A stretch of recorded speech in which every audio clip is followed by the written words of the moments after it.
Narito po tayo sa Barangay Kabaruan kung saan makikita natin na lumubog ang ilang kabahayan dahil sa super typhoon na si Uwan.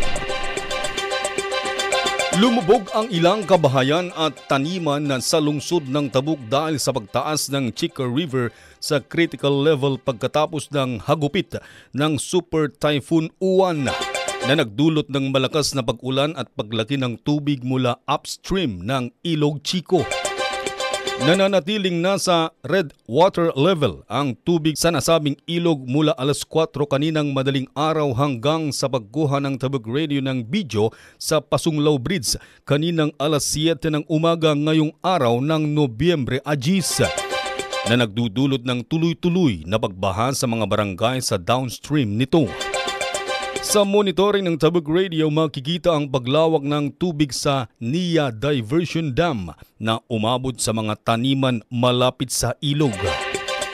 Nakuhan rin ng drone video ang mga taniman ng palay sa Tanyok, Nutanglag kung saan lumusot at lumampas sa mega dike ang tubig na lumamon sa mga palayan na nagmukhang parte na ng Ilog Chico.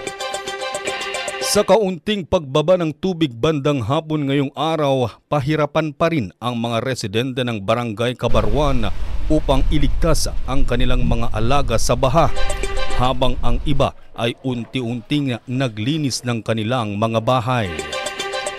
Samantala, personal ring nag-igod si Mayor Darwin Estraniero at Local Disaster Risk Reduction Management Committee Chair Councilor Abraham Likaykay upang kumustahin ang mga barangay at evacuation centers.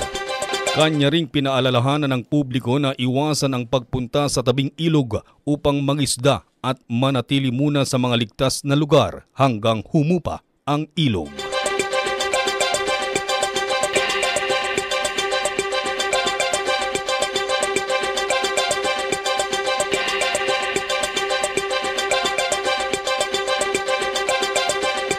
At yan ang balita ukol sa Typhoon Uwan.